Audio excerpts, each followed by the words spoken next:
You do not belong here." The words cut through the noise of the banquet hall like a blade, sharp and deliberate. Arya's hands froze on the silver platter she was carrying, the weight of it suddenly unbearable. Lady Seraphina stood before her, draped in emerald silk that cost more than Arya would earn in 10 lifetimes, her pale eyes glittering with malice. Omegas serve in silence. They do not stand where their betters can see them. They certainly do not breathe the same air as royalty. Around them, the nobles continued their conversations, their laughter floating through the grand hall like nothing was happening, because to them, nothing was. An Omega being put in her place was as unremarkable as the candles burning in their golden holders. Arya's throat tightened. She wanted to lower her eyes, to murmur an apology, and disappear into the kitchens where she belonged. But something stopped her. Maybe it was exhaustion. Maybe it was the fact that she had been awake since dawn, scrubbing floors and preparing food for people who would never know her name. Or maybe it was the small, stubborn part of her that had never quite accepted that being born Omega meant being born invisible. She lifted her gaze and met Lady Seraphina's eyes directly. It was a mistake. She knew it the moment she did it, but she could not take it back. "I am serving, my lady," Arya said quietly. Her voice did not shake, though her hands did. "I was told to bring wine to the high table." The silence that followed was not immediate. It spread slowly, like frost creeping across glass. One conversation stopped, then another, then another. Within seconds, hundreds of eyes turned toward the small Omega standing before one of the most powerful nobles in the kingdom. And Arya felt the weight of every single gaze like stones piling onto her chest. Lady Seraphina's lips curved into a smile that held no warmth whatsoever. "Did you hear that?" Seraphina's voice carried across the hall, sweet and poisonous. "The little Omega thinks she can speak. How charming. How utterly delusional." Laughter rippled through the crowd, cruel and casual. Arya's face burned. She should have stayed silent. She should have known better. 23 years of living at the bottom of the hierarchy should have taught her that Omegas did not talk back. They did not meet the eyes of their betters. They certainly did not defend themselves when corrected by a lady of noble blood. But before she could apologize, before she could salvage even a scrap of dignity from this humiliation, the massive oak doors at the far end of the hall swung open. The sound echoed like thunder. Every person in that room turned, and the laughter died as if someone had cut its throat. King Caden entered the banquet hall, and the temperature seemed to drop 10 degrees. Arya had seen him before, of course. Everyone in the palace had seen him, though most were careful not to look directly. He was tall, easily over 6 feet, with shoulders that seemed built to carry the weight of a kingdom. His hair was dark as midnight, pulled back from a face that could have been carved from stone. Scars marked his jaw and the side of his neck, pale lines against tanned skin, souvenirs from the war that had kept him away from the capital for 3 brutal years. But it was his eyes that made people look away. They were the color of winter ice, pale gray and absolutely merciless. He had killed his own uncle to claim the throne. He had executed 17 nobles who had supported the usurper. He had led his warriors into battles so vicious that bards refused to sing about them, because the truth was too horrifying for songs. He was 30 years old, and already legends surrounded him like wolves circling prey. The Frost King, the Blood Alpha, the unmated sovereign.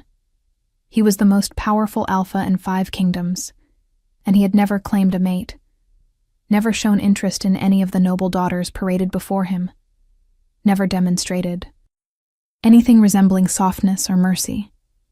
And he was walking directly toward Arya. Her heart stopped. Actually stopped. She felt the moment between beats stretch into an eternity. Felt her wolf, the small dormant presence that had never once surfaced in all her years, suddenly stirred deep in her chest. The king's eyes were locked on hers. Not on Lady Seraphina. Not on the high table where his advisors sat frozen with their wine cups halfway to their lips. On her. On a nobody Omega in a stained apron, who should have been invisible. Lady Seraphina's smile vanished. She stepped forward, positioning herself between Arya and the approaching king, her emerald dress swishing across the marble floor. "Your Majesty," she said, her voice dripping with false warmth. "Forgive this interruption. I was simply educating one of the servants on proper protocol. She seems to have forgotten her place." The king did not stop walking. He did not even glance at Seraphina. He moved past her as if she were furniture, as if she did not exist, and stopped directly in front of Arya. Up close, he was even more terrifying. The scent of him hit her like a physical force, pine and smoke, and something wild that made her wolf whimper. His presence was overwhelming, crushing, the sheer weight of his dominance pressing down on her until she could barely breathe. Every instinct screamed at her to submit, to lower her eyes, to bare her throat, and hope he did not rip it out. But she could not look away. His eyes held hers, and she felt like she was falling into frozen lakes, drowning in depths she could not fathom. The entire hall had gone silent. Even the servants standing along the walls had stopped moving. It was as if the world itself was holding its breath. "What is your name?" His voice was low, rough, like gravel sliding over steel. It was not a request. It was a command that expected obedience. Arya's mouth was dry. She tried to speak, and nothing came out. She swallowed, tried again. "Arya, Your Majesty." Her voice was barely a whisper, but in that absolute silence, it carried. Something flickered in his eyes. Something she could not name. His jaw tightened, and for a moment she thought he was angry, thought she had made some terrible mistake by speaking, by existing in his line of sight. But then he did something no one expected. He reached out, slowly, deliberately, and touched her face. Just his fingertips against her cheek, so gentle it almost hurt. The contact sent electricity racing through her entire body, a jolt so powerful she gasped. Her wolf, dormant since birth, suddenly surged to the surface with a force that made her knees buckle. The king caught her. His arm wrapped around her waist, steadying her, and the moment his hand settled against her lower back, something inside Arya snapped into place. It was like a puzzle piece she had not known was missing suddenly sliding home. The bond hit her like a tidal wave, overwhelming and absolute. Mate. The word echoed. Through every cell of her body, undeniable as gravity.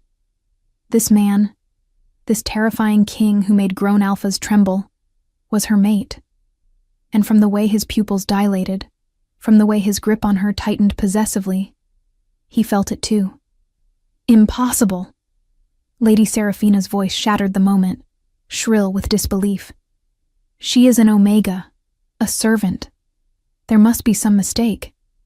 The king's head turned toward her slowly, and the look in his eyes made Seraphina take an involuntary step backward. When he spoke, his voice was soft, but it carried a promise of violence that made even the bravest warriors in the room tense. There is no mistake. This woman is my mate. Anyone who questions that, anyone who disrespects her in any way, will answer to me personally.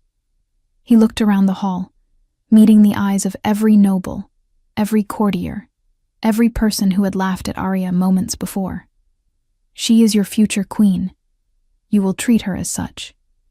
The shock was palpable. Someone dropped a wine cup, and it shattered on the marble floor, the sound impossibly loud. Whispers erupted like wildfire, disbelieving and scandalized. An Omega as queen. An Omega mated to the most powerful alpha in the realm. It was unheard of. It was scandalous. It was impossible. But the king was not asking for their approval. He was not requesting their acceptance. He was stating a fact, and his tone made it clear that anyone who disagreed would not live long enough to regret it. Arya could not process it. could not. Understand how her life had gone from invisible servitude to this, to being claimed in front of the entire court by a king she had never spoken to before this moment. Her mind was reeling, her wolf howling with joy and terror in equal measure.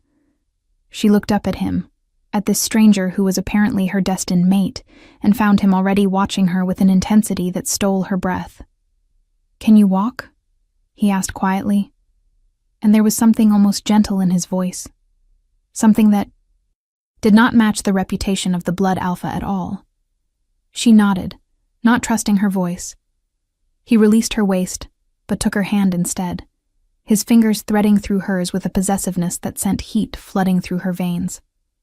Then he turned and began walking toward the high table, pulling her along beside him.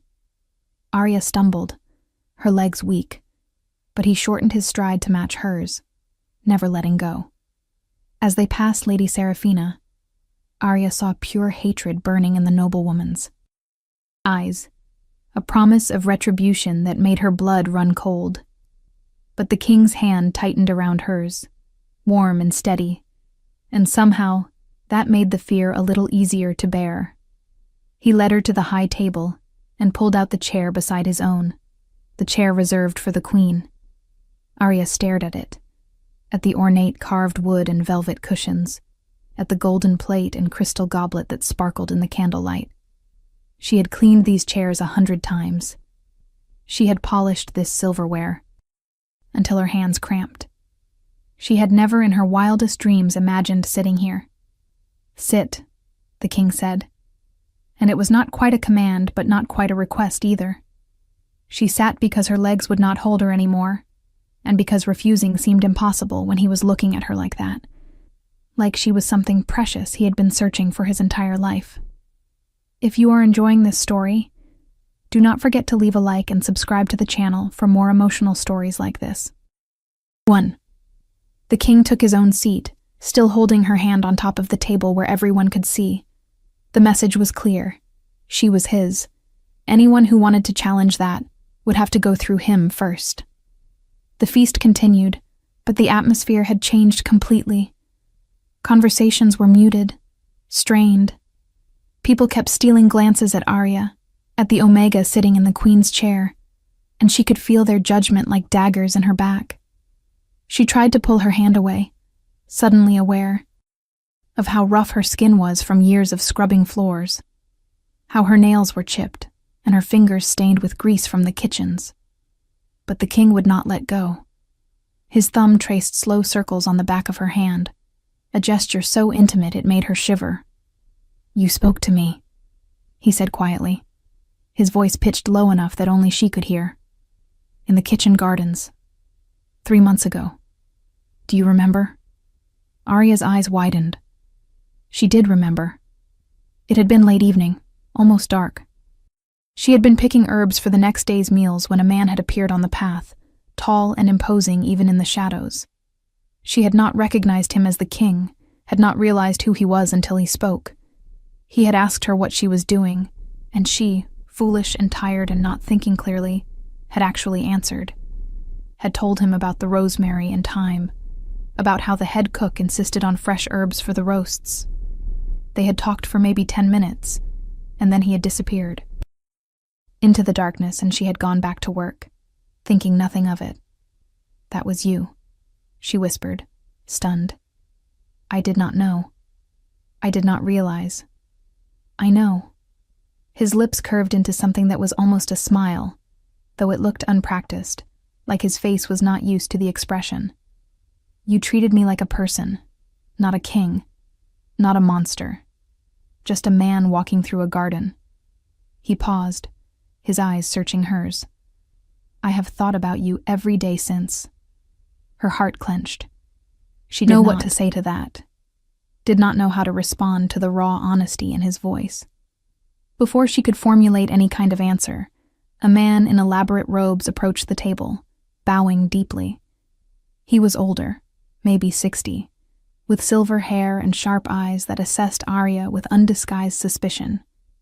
"Your Majesty," the man said, his tone carefully neutral. "Might I have a word in private?"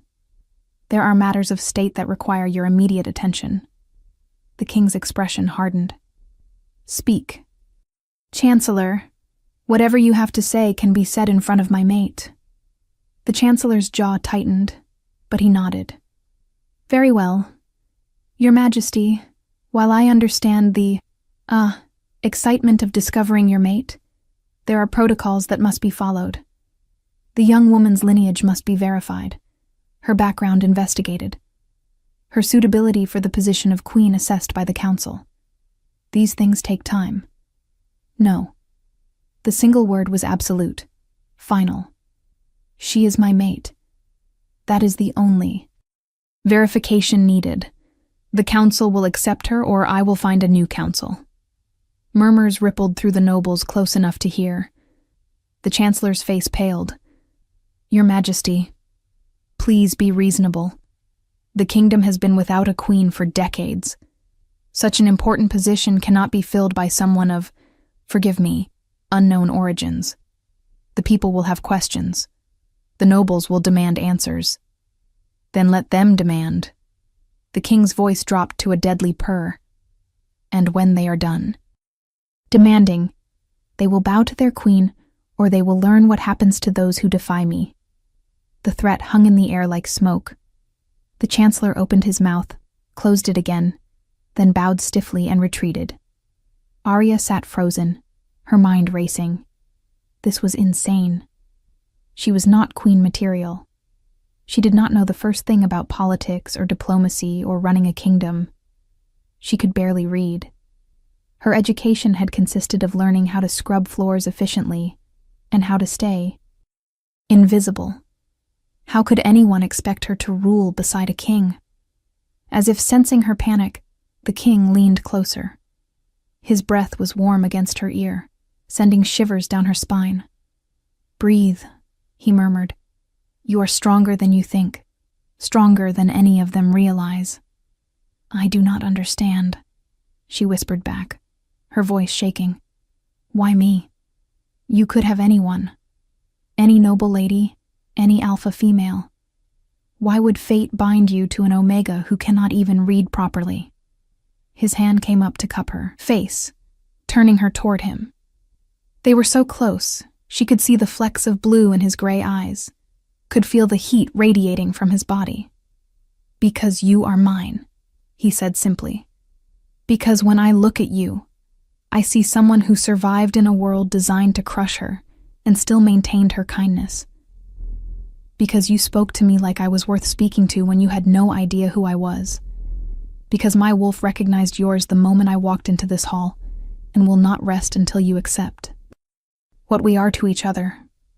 Tears burned in her eyes. She blinked them back furiously, refusing to cry in front of all these people who already thought she was weak. But one escaped anyway, sliding down her cheek. The king caught it with his thumb, his touch unbearably gentle. I am scared, she admitted, the words barely audible. Good. His lips quirked. Anyone who is not scared of the responsibility we are about to shoulder is a fool. But you will not face it alone. I swear that to you. Before she could respond, a commotion at the far end of the hall drew everyone's attention. Lady Seraphina had stood up, her face flushed with wine and fury. She swayed slightly, her emerald dress catching the light as she pointed an accusing finger at Arya. This is a mockery, Seraphina declared, her voice ringing through the hall. That creature is no mate to our king. She is a powerless Omega who has spent her entire life scrubbing floors. She has no wolf to speak of, no strength, no nobility. She is nothing but a pretty face that caught his eye, and once the novelty wears off, he will see her for what she truly is. A mistake. The king was on his feet before Arya could blink, moving with a speed that should have been impossible for someone his size. His chair crashed backward. The sound was like a gunshot. The temperature in the hall plummeted as his dominance rolled out in waves so powerful that every Omega in the room dropped to their knees, and even the Alphas bowed their heads in submission. Everyone except Seraphina, who stood trembling but defiant. and Arya, who felt the king's power wash over her, but somehow did not feel compelled to submit. If anything, her own wolf rose to meet his, not in challenge but in recognition, in perfect harmony. "You forget yourself, Lady Seraphina." The king's voice was death itself, cold and final. "You forget who you are speaking to and who you are speaking about. My mate is beyond your judgment, beyond your petty jealousy and pathetic scheming. If you ever speak of her in that manner again, I will have your tongue cut out. Do I make myself clear?" Seraphina's face went white. She opened her mouth, closed it, then bowed so deeply her forehead nearly touched the table. "Forgive me, Your Majesty," she whispered, and the fear in her voice was genuine. "I spoke out of turn. It will not happen again." "No," the king agreed softly. "It will not. Because if it does, you will not live to regret it." He turned his back on her, dismissing her as thoroughly as if she had ceased to exist, and returned to Arya. His hand was gentle when he helped her to her feet, but she could feel the tension in him, could sense the violence barely leashed beneath his skin. He was holding himself back, forcing control, and she realized with a start that it was for her sake. He did not want to frighten her. "Come," he said quietly. "You have had enough of this circus for one night." He led her from the hall, and this time no one dared to laugh. They walked through corridors Arya had only ever seen while carrying trays or hauling buckets of water, moving deeper into the palace toward the royal wing where servants like her were never permitted. Guards snapped to attention as they passed, their eyes widening when they saw who the king was escorting. But none of them said a word. The silence was oppressive, broken only by their footsteps echoing on marble floors. Finally, the king stopped before a set of massive double doors carved with intricate wolf designs. He pushed them open and pulled Arya inside, closing them behind her with a definitive click. She found herself in the most beautiful room she had ever seen. It was enormous, easily the size of the entire servants' quarters, with high ceilings painted with scenes of forests and stars. A fireplace large enough to walk into dominated one wall, flames crackling cheerfully. Thick carpets covered the floor, furniture that looked more like art than anything. Functional filled the space. And against the far wall was a bed so large it could have slept 6 people comfortably, draped with furs and silk that probably cost more than her life. "This is your room now," the king said, watching her take it all in. "Or it can be. If you prefer separate quarters until you are more comfortable, I will have chambers prepared for you nearby. I do not want you to feel trapped or forced into anything before you are ready." Arya turned to look at him. This powerful king who was trying so hard to be gentle with her. "Where do you sleep?" she asked. He gestured to a door on the left side of the room. "My chambers are through there. We share a sitting room, but the bedrooms are separate. It is traditional for the king and queen to have their own spaces until they choose otherwise." Heat flooded her cheeks. She understood what he was implying, what he was offering her. Time. Space. The choice to accept this bond at her own pace. It was more than she had expected, more than she had any right to hope for. She looked around the room again, at the luxury that surrounded her, and felt overwhelmingly out of place. This was not her world. These were not her people. She did not belong here any more than she belonged on the moon. But when she looked back at the king, when she met his eyes and saw the hope there, the longing, the desperate need for her to accept him, she felt something shift inside her. Her wolf, silent and dormant for 23 years, was fully awake now and absolutely certain. This man was hers.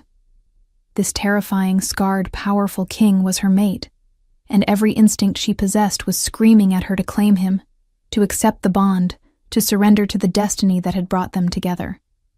"I do not know how to be a queen," she said quietly. "I do not know how to walk like them, or talk like them, or think like them. I will embarrass you. I will make mistakes. People will mock you for choosing someone so far. Beneath you. He crossed the distance between them in 2 strides and framed her face with his hands, forcing her to meet his eyes. Listen to me carefully, he said, his voice rough with emotion. I have fought wars. I have killed men who deserved it, and men who did not. I have made decisions that haunt me every time I close my eyes. I have been alone in the darkness for so long I forgot what light looked like. And then I met you in a garden, and you smiled at me like I was worth smiling at. And for the first time in years, I wanted to be better than what I am. You do not need to know how to be a queen. You just need to be yourself. The woman who was kind when she had every reason to be bitter. The woman who spoke honestly when silence would have been safer. The woman my wolf chose above all others. Arya felt tears spilling down her cheeks now, hot and unstoppable. I am so scared, she whispered. I know. He pressed his forehead against hers, his thumb wiping away her tears. But I have you, and I will not let anything or anyone hurt you. That is a promise. She believed him. Against all logic, against all reason, she believed him. And when he kissed her, soft and careful and achingly tender, she kissed him back and felt the mate bond snap fully into place, binding them together with chains stronger than steel and sweeter than honey. What do you think will happen next? Leave your predictions in the comments below. The days that followed were a blur of chaos and wonder in equal measure. Arya woke each morning in that enormous bed, surrounded by silk sheets that felt like water against her skin, and had to remind herself that it was real, that she was truly here, in the royal wing, in chambers fit for a queen. The king, Caden as he insisted she call him when they were alone, was attentive but careful not to overwhelm her. He did not push for more than she was ready to give. He did not demand she share his bed or consummate their bond before she was comfortable. Instead, he courted her in small, almost hesitant ways that made her heart ache. He brought her breakfast himself instead of sending servants, setting the tray down and watching with barely concealed pleasure as she ate pastries she had baked 100 times but never tasted. He showed her the library, a room so vast and filled with so many books that she could not comprehend it, and when she admitted she could barely read, he did not mock her. Instead, he sat beside her every evening and taught. Her, his patience infinite as she stumbled over words and sounded out letters like a child.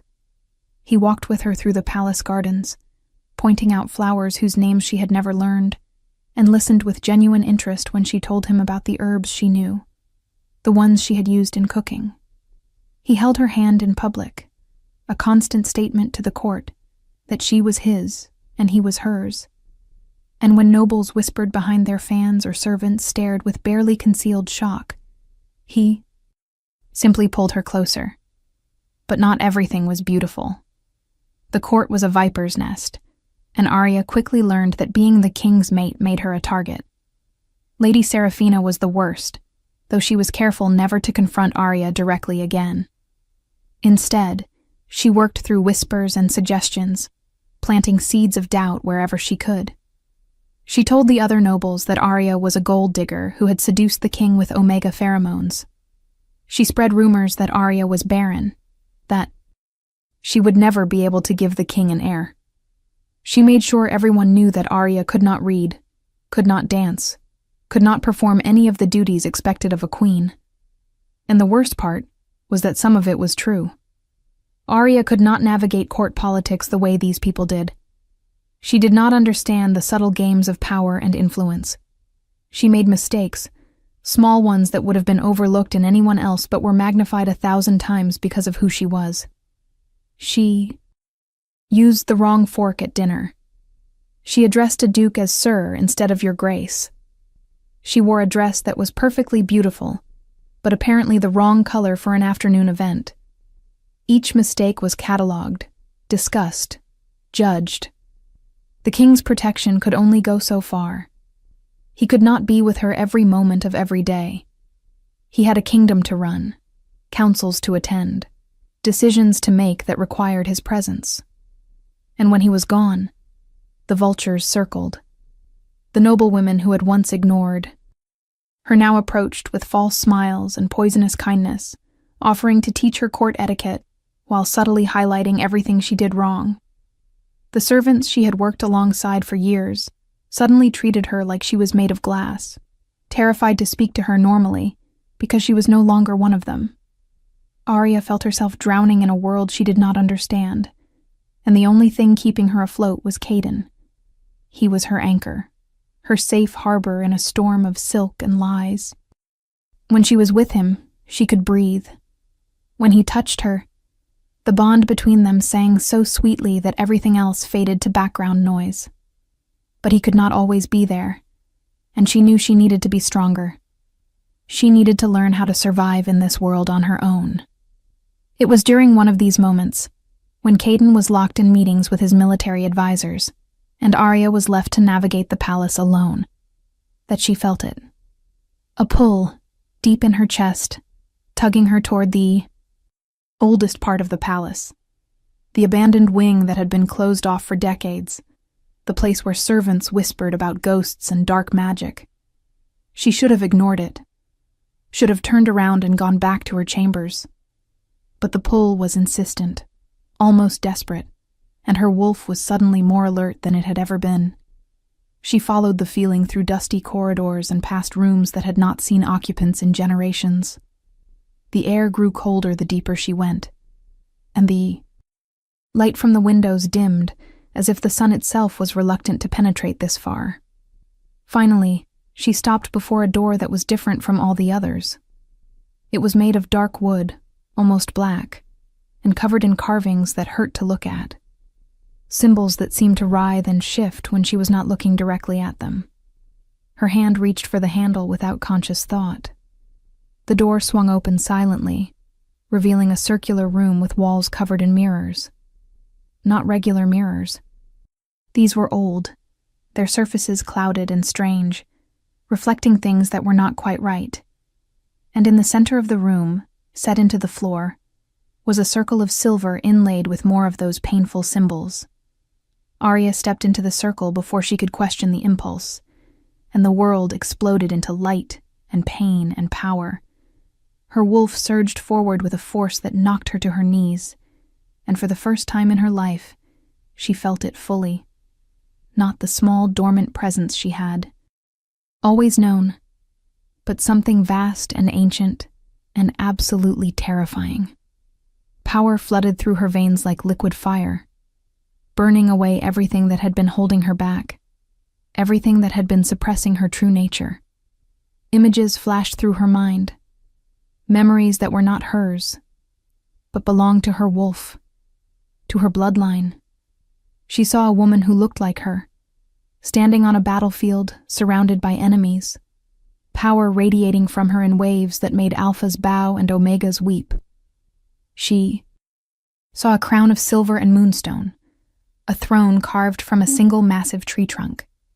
She saw wolves, hundreds of them, all looking to her for guidance, for protection, for leadership. And then she saw the betrayal, saw the woman, her ancestor, surrounded by those she trusted, watched them drain her power and bind her wolf, watched them erase her from history and scatter her bloodline to the winds, watched them take everything she was and bury it so deep that her descendants would never know what they had lost.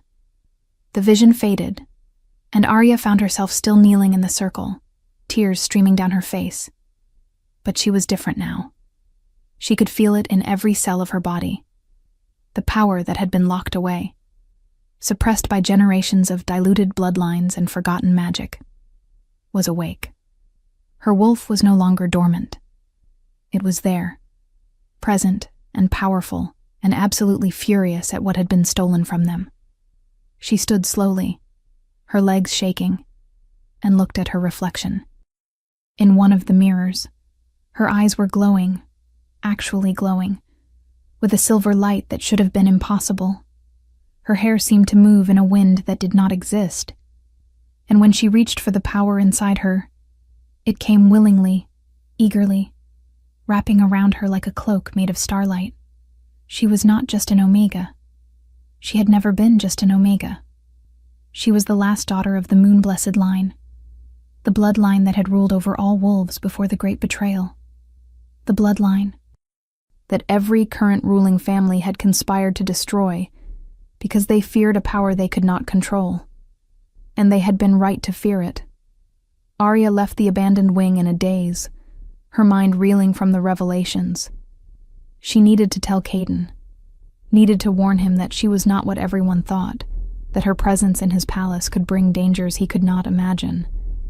But when she reached the royal wing, she found chaos waiting. Guards were running through the corridors. Servants were crying. And Lady Seraphina stood in the center of it all, her face a mask of false concern that did not quite hide her triumph. "What happened?" Arya demanded, her voice cutting through the noise with an authority that made everyone stop and stare. Seraphina turned to her slowly, her smile sharp. "Oh, how terrible that you have to hear this. The king has been poisoned. He collapsed during the council meeting. The physicians are with him now, but they say the poison was designed specifically to kill alphas of royal blood. There is no antidote, no cure. He has hours at best."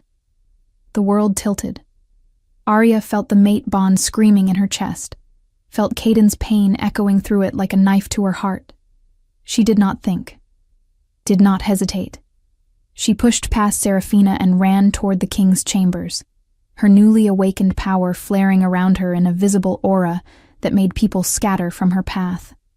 Guards tried to stop her at the door, but one look at her glowing eyes made them step aside, terror overriding their training. She burst into the room and found Caden on his bed, surrounded by physicians who were arguing in desperate whispers. He was pale, his skin covered in a sheen of sweat, his breathing labored. When he saw her, relief flooded his face despite the obvious pain he was in. "Arya," he managed, his voice rough. "You should not be here. The poison, it might be contagious." "I do not care." She shoved past the physicians and climbed onto the bed beside him, taking Mo, his hand in both of hers. The mate bond pulsed between them, and she could feel the poison working through his system, could sense how it was targeting the very essence of what made him an alpha king. It was dark magic, old and vicious, designed by someone who knew exactly what they were doing. But she had magic too now. Ancient magic that remembered things the modern world had forgotten. She closed her eyes and reached for the power inside her, letting it flow through the mate bond and into Caden. She felt his shock, felt him try to pull away to protect her, but she held on tighter. The silver light that had glowed in her eyes now spread to cover both of them, wrapping them in a cocoon of pure lunar energy. The poison fought back, tried to resist, but it was no match for power that had been old when the current kingdoms were young. Arya poured everything she had into healing him, into burning the poison from his blood and repairing the damage it had caused. She felt herself weakening, felt her strength draining away, but she did not stop, could not stop, not when losing him would mean losing half her soul. Finally, after what felt like hours, but was probably only minutes, the poison was gone. Caden's breathing eased. Color returned to his face, and Arya collapsed against his chest, utterly exhausted but triumphant. She had saved him. Against all odds, with magic she had only just discovered, she had saved her mate. The physicians were staring at her like she had grown a second head. Caden's arms came around her, holding her against him with a strength that proved he was recovering. "What did you just do?" he whispered, awe and confusion warring in his voice. "I will explain everything," she promised, her words slurred with exhaustion. "But first, you need to know something. The poison was not random. Someone in your court wants you dead, and I think I know who. If you want to see how this story ends, make sure you are subscribed with notifications on. Caden recovered quickly once the poison was purged from his system, his alpha healing taking over to repair the remaining damage. But Arya's revelation had shaken him to his core. Not just the fact that someone had tried to assassinate him, though that was concerning enough, but what she had done to save him. The power she had displayed was unlike anything he had ever witnessed. It was old magic, the kind that existed only in legends and children's stories. And it had come from his mate, the Eye. Omega everyone had dismissed as powerless and weak. He held her while she slept, exhaustion claiming her after the enormous expenditure of energy. She was curled against his chest, her breathing soft and even, and he marveled at how something so precious had been hidden in plain sight for so long. He had known she was special from the moment he met her in that garden, had felt the pull of the mate bond even then, though he had not understood what it meant. But this was beyond anything he could have imagined. When she finally woke, it was late evening. The physicians had been dismissed with strict orders not to speak of what they had witnessed. Caden had also posted his most trusted guards outside the door with instructions to let no one enter. They needed to talk, needed to understand what was happening before they faced the court again. Arya stirred in his arms, her eyes fluttering open. For a moment she looked confused, as if she had forgotten where she was. But then memory returned and she stiffened. "You are alive," she breathed, her hand coming up to touch his face as if to confirm he was real. "Thanks to you." He caught her hand and pressed a kiss to her palm. "Now tell me everything. Start from the beginning." So she did. She told him about the pull she had felt, about the abandoned wing, and the room full of mirrors. She described the vision, the memories of her ancestor, the revelation of her bloodline. She explained about the moon-blessed line, about how they had been betrayed and erased from history, about how her power had been suppressed until she stepped into that ancient circle. And finally, she told him her suspicions about who had poisoned him, and why.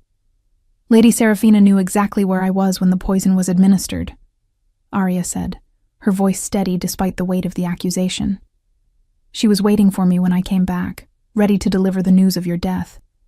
She was too prepared, too composed, and the poison was designed to kill Alpha royalty specifically. That kind of dark magic requires knowledge and resources that most people do not have access to." Caden's jaw tightened. He had suspected Seraphina of many things, had known she was ambitious and ruthless, but assassination was a line even he had not expected her to cross. "If what you say is true, she was working with others. Seraphina is wealthy and connected, but she does not have access to the kind of magic you described. Someone helped her. Someone who knew about old magic and how to use it." "The Chancellor," Arya said quietly. "I saw the way he looked at me when you announced our bond. It was not just disapproval. It was fear. Real fear. As if he recognized something about me that I did not yet understand myself." Caden considered this. Chancellor Aldrich had served the throne for 40 years, had been his father's most trusted advisor, had helped Caden take the crown when his uncle tried to usurp it. But he was also a scholar of ancient history, a man who collected forbidden texts and studied bloodlines with an obsession that bordered on unhealthy. If anyone would recognize the signs of moon-blessed blood, it would be him. "We need proof," Caden said.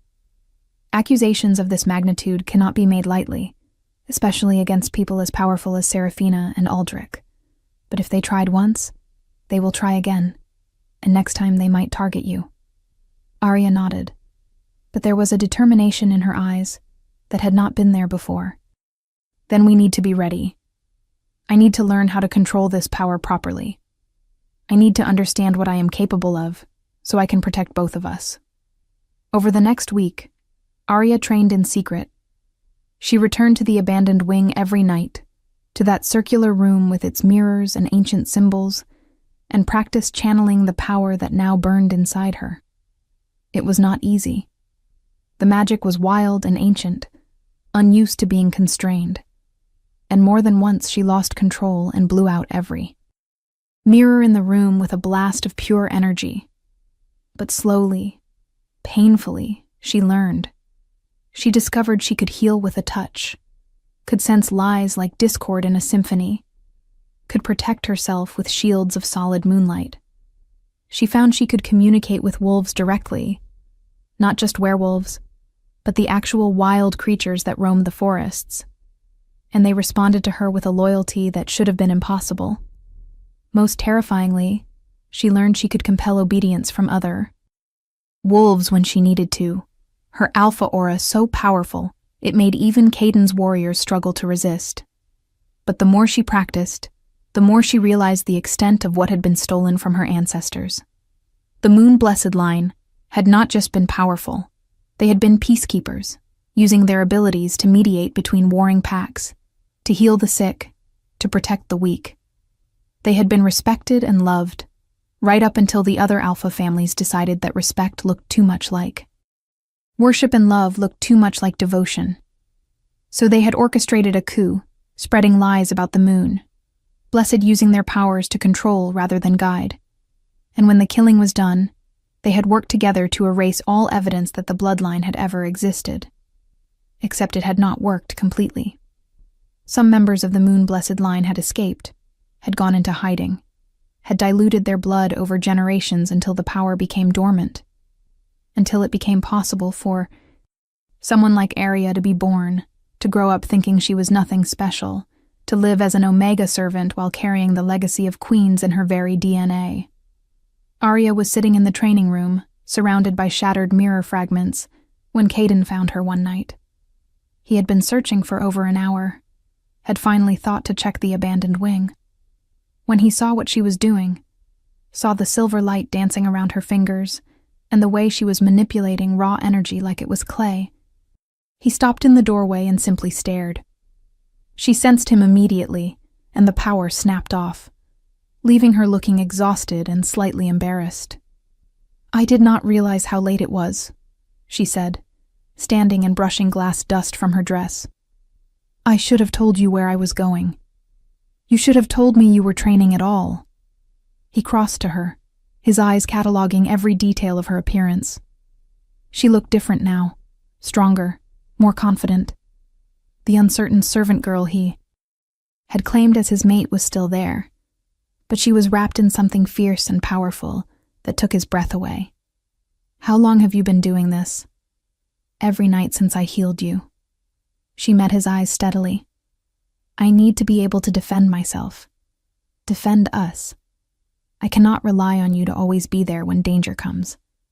He wanted to argue, wanted to insist that protecting her was his responsibility, but he recognized the futility of it. She was right. And more than that, watching her come into her power, watching her embrace what she was capable of, filled him with a pride so fierce it was almost painful. "Show me," he said instead. So she did. She demonstrated the shields, the healing touch, the way she could sense emotions and lies. She showed him how she could call wild wolves to her side, how she could compel obedience with just her voice and will. And finally, hesitantly, she showed him the most terrifying ability of all. She touched his hand, and suddenly he could feel what she felt, could sense the mate bond not just as a vague awareness, but as a living thing that connected them soul to soul. It was overwhelming, beautiful, absolutely terrifying. When she released him, he staggered back a step, his breathing harsh. "That is incredible," he managed. "You are incredible." She smiled, but there was sadness in it. "I am also dangerous. If word gets out about what I can do, every alpha family in the 5 kingdoms will see me as a threat. They will try to kill me before I can use this power against them. Then we make sure word does not get out until we are ready." He pulled her close, wrapping his arms around her waist. "Until you are strong enough to defend yourself, and I have secured enough loyalty that anyone who tries to harm you will face the entire kingdom. And what about Seraphina and the Chancellor? They already know something is different about me." They probably suspect more after what happened. Then we spring our own trap. Caden's smile was cold and dangerous. The full moon ceremony is in 3 days. Every noble in the kingdom will be there. It is tradition for unmated wolves to seek bonds under the moon's blessing, and for mated pairs to renew their vows. This year, I am going to announce you as my queen officially, and complete the mating bond in front of everyone. Arya's breath caught. Completing the mating bond meant more than just a ceremony. It meant the final consummation, the joining that would make them one in the eyes of the moon and lock their bond permanently. It was not something to be done lightly, especially not in front of an audience. If we do that, she said slowly, there is no going back. And if Serafina and Aldrich are planning another attempt on your life, the ceremony would be the perfect opportunity. I am counting on it. His eyes glittered with predatory anticipation. Let them try. Let them reveal themselves. And when they do, we will be ready. The 3 days before the full moon ceremony passed in a flurry of preparation. Arya was fitted for a ceremonial gown, white silk embroidered with silver thread that caught the light and seemed to glow. She was taught the words she would need to speak, the gestures that were traditional.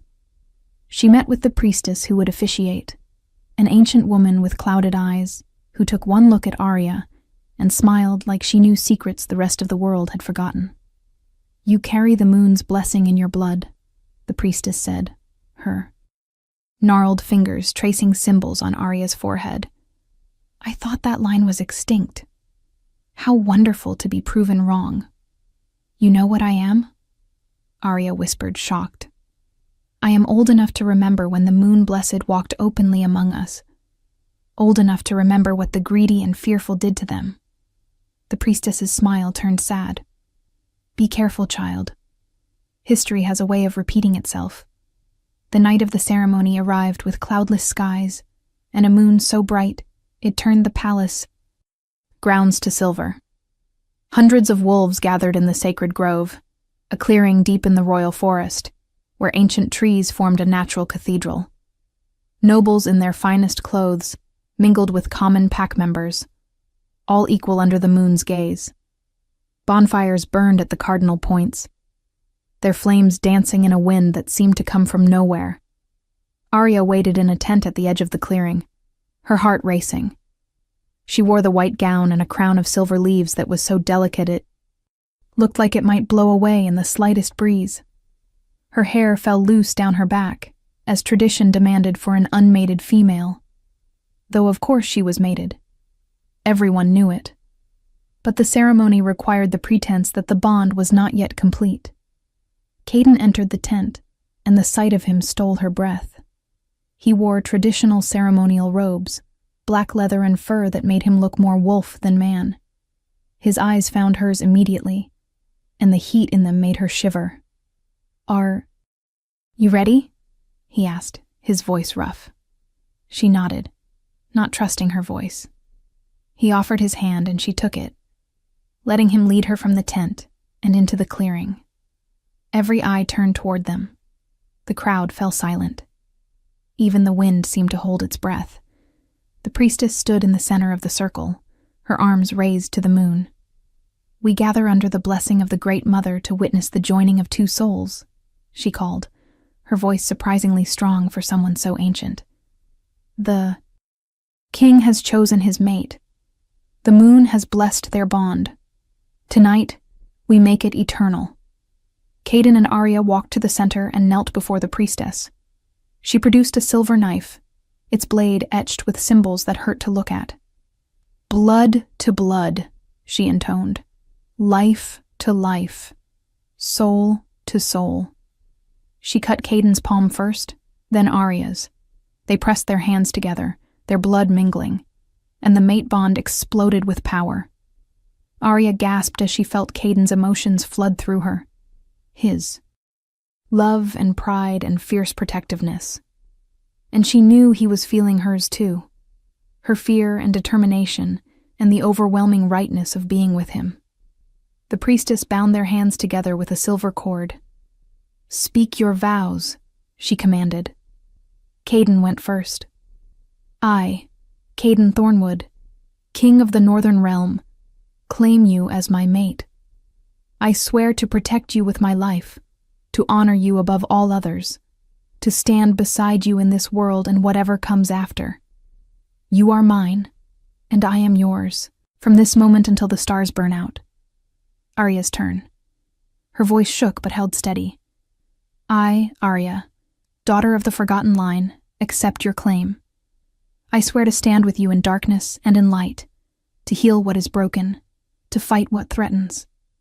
You are mine, and I am yours, bound by blood and moon and fate itself. The priestess smiled. Then by the power vested in me by the moon and the old magic, I declare you mated for eternity. What has been joined here cannot be sundered.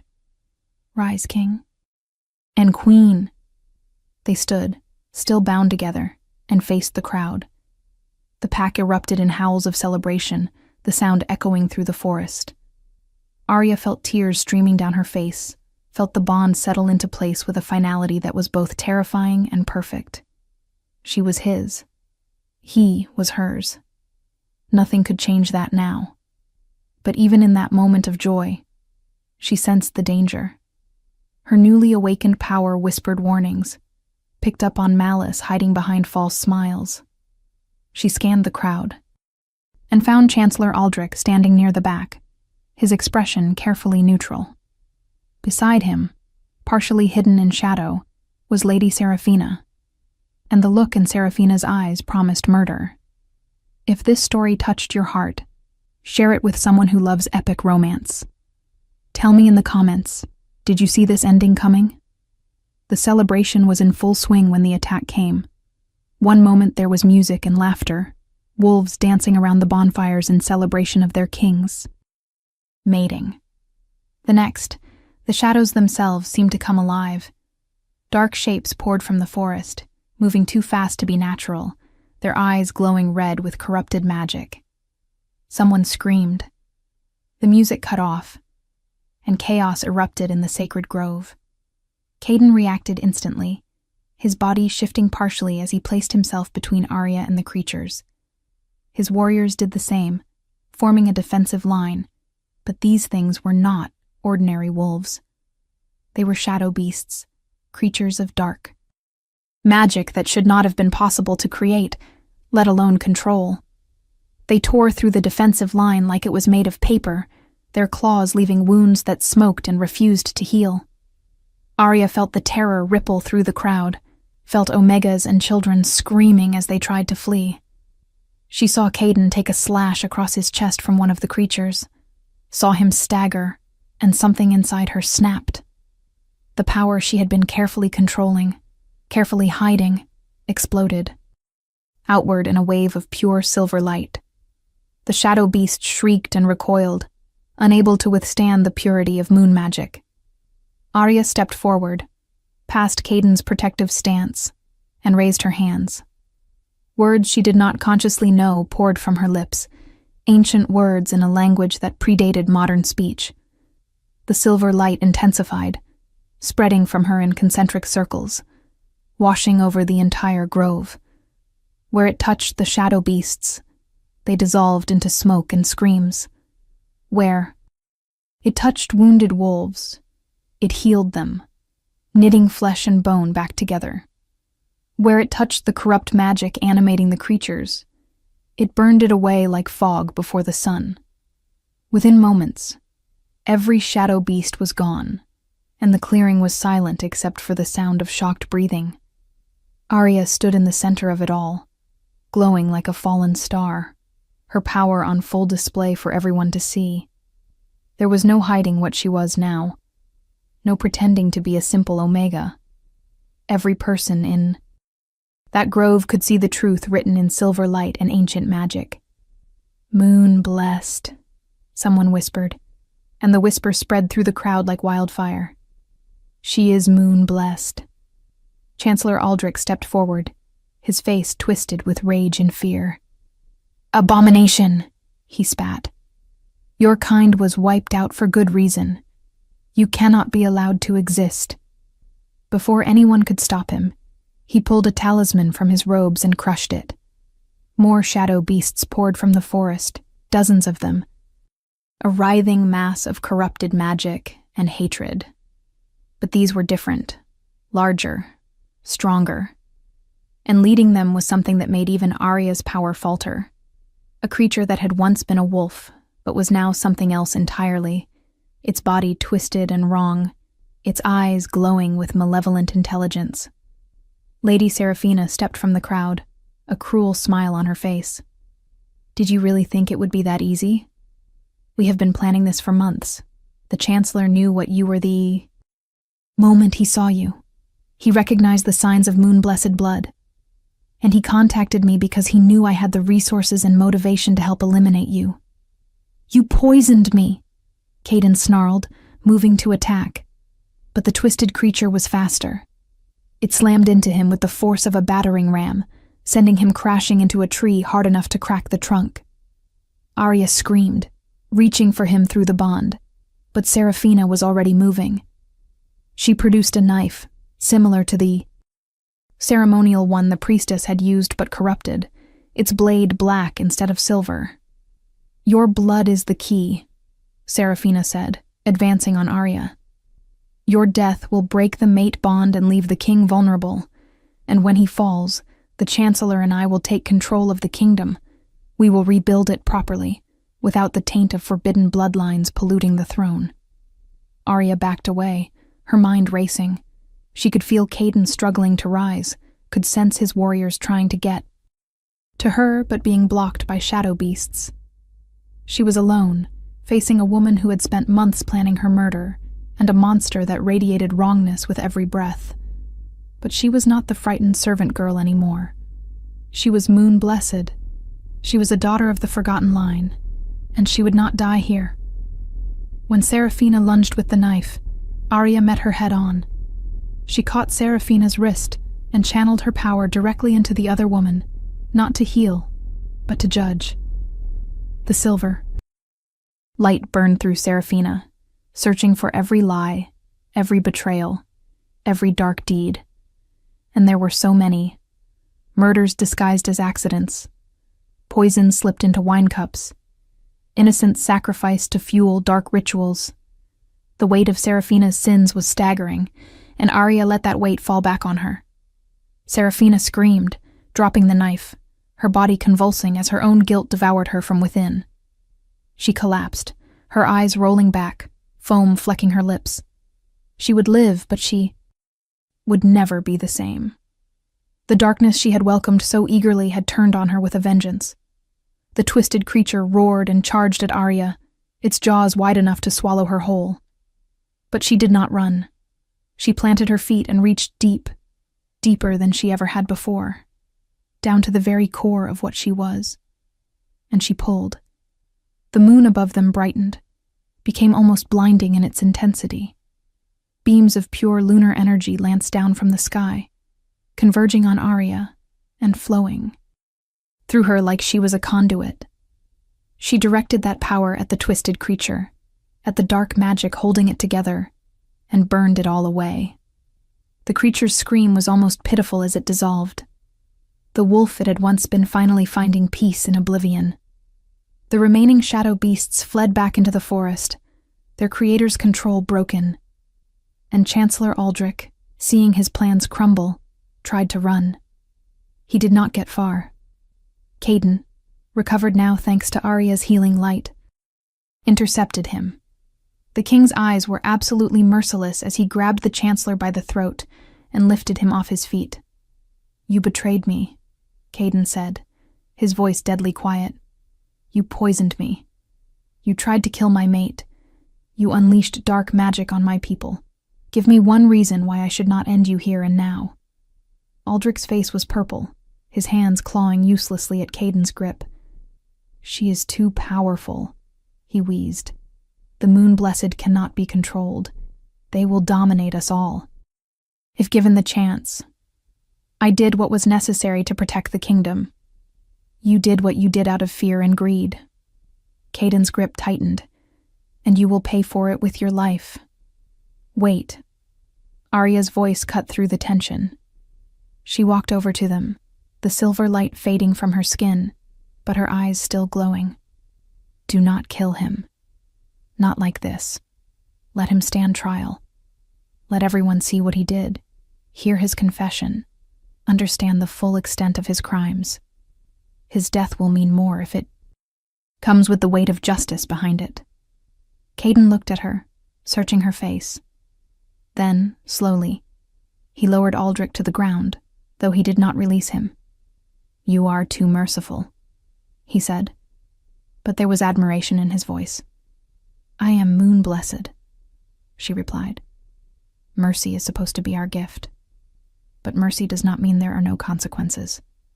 She placed her hand on Aldrich's forehead, and he screamed, not in pain, but in revelation. She showed him everything he had done from his victims' perspectives, made him feel every moment of suffering he had caused, made him understand the full weight of his sins. When she released him, he collapsed to the ground weeping, broken in a way that no prison ever could accomplish. The pack watched in silence as Caden's guards took both Aldrich and Seraphina away. Then, as one, they turned to Arya. She stood before them, exhausted and covered in dirt and blood, but still glowing with residual power, and waited for judgment. Would they fear her, reject her, demand she be exiled like her ancestors before her? The ancient priestess stepped forward first. She knelt before Arya, her clouded eyes somehow seeing everything. The moon has returned her blessing to us, she said clearly. After generations in darkness, the light has come back. Hail the moon-blessed queen. Hail the queen, the pack echoed, and one by one they knelt. Nobles and commoners, alphas and omegas, every single wolf in that grove bowed to Arya. Even Caden's most hardened warriors, men who had never bowed to anyone except their king, lowered themselves in respect. Tears streamed down Arya's face as she looked out at her people. Her people. Because that was what they were now. She was their queen, not just by virtue of being mated to their king, but by right of blood and power, and the will of the moon itself. Caden came to stand beside her, taking her hand. Their bond sang between them, stronger now than ever, unbreakable and eternal. Together, he murmured, just loud enough for her to hear. Together, she agreed. The coronation happened a week later, a ceremony even grander than the mating ritual. Arya wore a crown forged from moonstone and silver, ancient and beautiful, recovered from the same hidden room where she had first awakened her power. She stood before the assembled kingdom and spoke her vows as queen, promising to protect and guide, to heal and defend, to use her power in service of all wolves regardless of rank or station. The nobles who had sneered at her, who had called her an upstart omega unfit for her position, now looked at her with awe and no small amount of fear. The servants who had worked beside her in the kitchens wept with joy that one of their own had risen so high. And Caden watched it all with fierce pride burning in his eyes, his hand never leaving hers. In the months that followed, Arya proved herself in ways no one had expected. She used her healing abilities to cure diseases that had plagued the Giai kingdom for generations. She mediated disputes between warring packs, with a fairness that left both sides satisfied. She hunted down the remaining practitioners of dark magic, who had helped Aldrich and Seraphina, purging the corruption from the realm. And she loved her mate with a ferocity that surprised even her. Caden, the feared blood alpha, softened under her influence but did not weaken. Instead, they complemented each other perfectly. Where he was strength, she was wisdom. Where he was justice, she was mercy. Together, they rebuilt the kingdom into something better, stronger, more just than it had ever been. The night Arya discovered she was pregnant, she cried. Not from fear, though bringing a child into the world terrified her, but from joy so complete it felt like her heart might burst. She told Caden in their chambers, watching his face transform from confusion to wonder, to absolute elation. He dropped to his knees before her, pressing his ear to her still flat stomach. And she felt their bond pulse with a love so deep it had no words. "Moon-blessed," he whispered against her skin. "Our child will be moon-blessed." "Yes." She ran her fingers through his hair, marveling at how this fearsome king turned gentle in her hands. "And they will know they are loved. They will never have to hide what they are or apologize for their power. We will make sure of it." He looked up at her, his eyes bright with unshed tears. "You have given me everything. A mate, a purpose, a future I never dared to dream of. How do I ever repay that?" She smiled and pulled him to his feet, bringing his hand to rest over her heart where their bond lived. "You already have. You saw me when I was invisible. You valued me when I had nothing to offer. You loved me before you knew I was anything more than a simple omega. That is a gift beyond price." They stood there, wrapped in each other's arms, feeling their child's tiny heartbeat through the mate bond. Outside, the full moon rose over their kingdom, blessing them with its silver light. And somewhere in the ancient forest, wolves howled their joy to the stars, celebrating a future that looked brighter than any past they had known. Arya had started her life invisible, dismissed, forgotten. But she had ended it crowned in moonlight, powerful beyond measure, loved beyond reason. She was moon-blessed. She was queen. And she was exactly where she was always meant to be, right where her heart led her, home.